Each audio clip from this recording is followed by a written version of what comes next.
Hey guys, welcome back. So in today's video I'm going to be doing my review of episode 5 and just sort of a general review of the series of the war between the land and the sea, and just going over some other bits as well. So without no further ado, let's get into it. Now, beginning with, of course, the episode itself, just some of the highlights. I'll begin with the start. The first scene with the dogs was really interesting, and I do really like how they done it. Of course, absolutely horrible. I would never want that to happen in real life, but I do like the point where they were sort of demonstrating to us what it's like for us to eat their fish. So I really did like that scene. Quite unexpected, but quite cool as well. And it did sort of hammer home, again, just what it is like for Homo Aqua. So I did really like that. That was quite interesting.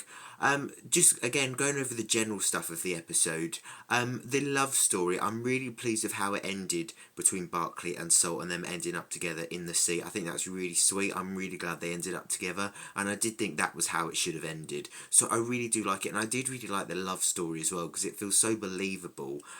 Even though she's obviously Homo Aqua and he's a human, just them together, it's just, I really love how they're just so, it's such an extraordinary couple, something, completely unexpected, but they just really suit together, and I'm really pleased that Barclay got his ending.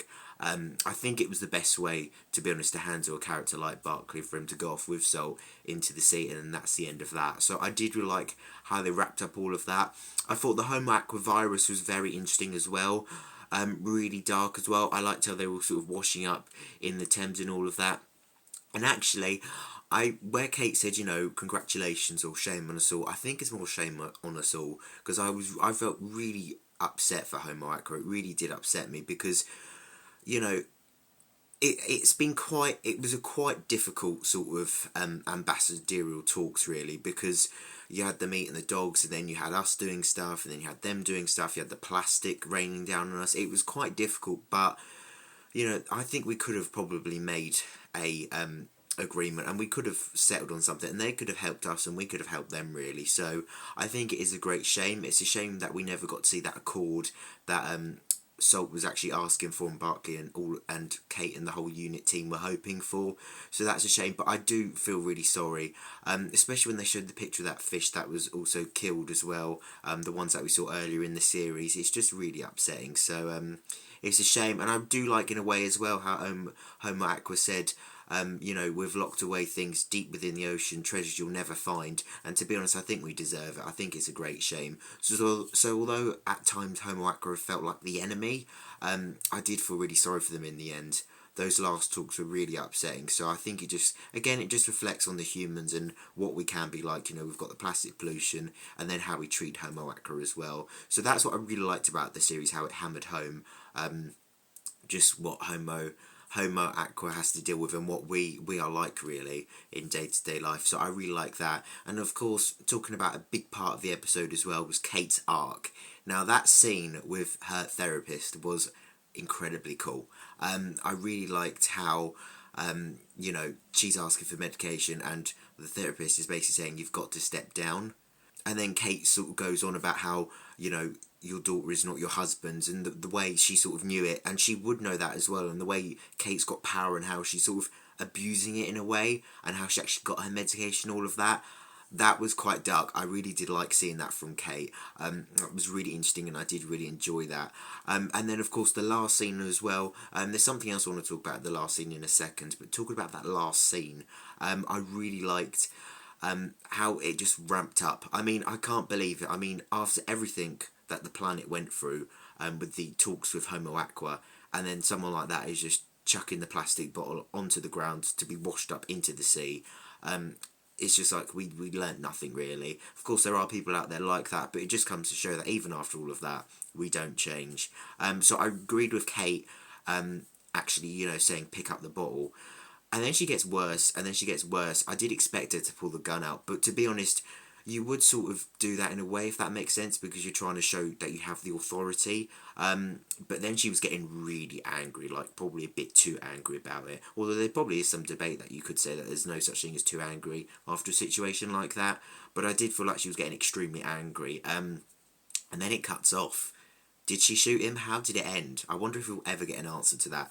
Possibly unlikely, but I'm interested to see where we're going to go with Kate as well. She's definitely turned a lot darker now. I feel like she's starting to lean towards not an enemy, but onto the wrong side, if that makes sense. So I feel like it's really interesting development. I really like what they've done with Kate. Of course, talk about that last scene as well. I do feel like Russell T Davies unfortunately hyped it up too much once again. Whilst, like he said, we're not going to see the Doctor, and I didn't expect to see the Doctor come up, but when he said, keep watching till the end, I thought we were getting some news about obviously the Christmas special next year, and then it was just that scene. I would have rather if he just kept quiet about it, because I know he's trying to say that to keep people watching to see that last scene, but whilst it was a really cool scene, I don't really believe it deserved the hype that it got. So really, I was a bit disappointed, and I did spend parts of the episode just looking at the clock thinking, I can't wait to see what's happening at the end. I can't wait to see what it is, because I really think we were getting some news. I didn't expect a trailer or anything like that, but I just expected like something like an episode title name, or just some sort of hint about the Christmas special next year. So I'm quite disappointed in that respect. I also saw an interview, obviously from the Whoniverse show, where Russell Davies was saying that the War Between the Land and the Sea and Talk to Children of Earth were linked. It's like sort of like 10-part episode or whatever he said. And I don't really agree with that, to be fair, because I feel like they are quite separate. I feel like the sort of threads that he was saying were quite loose threads. I mean, you had the General, and he never mentioned anything about Talk to Children of Earth, with the 456. Yes, it happened, did the same builds, and yes, they built a tank like they did for the 456, but really there just wasn't as many links as I thought there would be. So when they said before the episode it's like a sequel, I feel like it's an extremely loose sequel. It's like, yes, it happened in the Doctor Who universe, but that's it. So I don't feel like I agree with that either. So yeah, and also I remember reading before about how when we had obviously Lucky Day, and then how there's parts of that will sort of be referenced or linked to the War Between the Land and the Sea. I just feel like, yes, that's true in a way, because obviously you see Kate going a bit too far, letting the Shriek attack Conrad, but I just don't feel like it linked as much. I'm sure I read that there was going to be like repercussions for Kate or something like that in the spin-off, but we never saw that. I thought maybe Kate would be having a less of a sort of say on the ambassadorial talks because of what happened, but we didn't see that. So I feel like a lot of things that was said have been a bit misleading, so that's quite a shame. And I feel like it has sort of only slightly affected my sort of feelings on the spin-off itself. But nonetheless, it was a really good spin-off. I thought episode 5 was really good. I think 3, 4 and 5 were really good. 1 and 2 were a bit iffy, to be honest, but they were still good nonetheless. Overall, it was a really good spin-off. I wouldn't say that it was one of my favourite spin-offs, though. It just didn't feel very Doctor Who-y in a way. I know it wasn't going to be Doctor Who, but in a way it doesn't feel like we've had that bridge of the gap, because for a bit of the sort of series as well, I didn't even feel like Kate and Shirley felt like the same characters either. So yeah, it's been enjoyable. I'm glad we had it.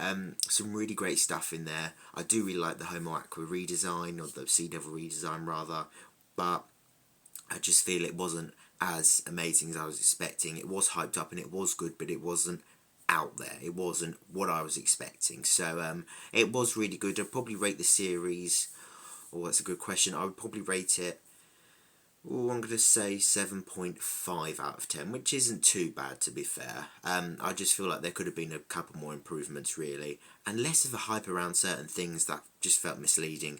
Maybe I'm the only one, but what did you guys think about sort of what was said about the end of the episode? What were you expecting? Were you let down by any promises at all? I'd love to know, so let me know in the comments below.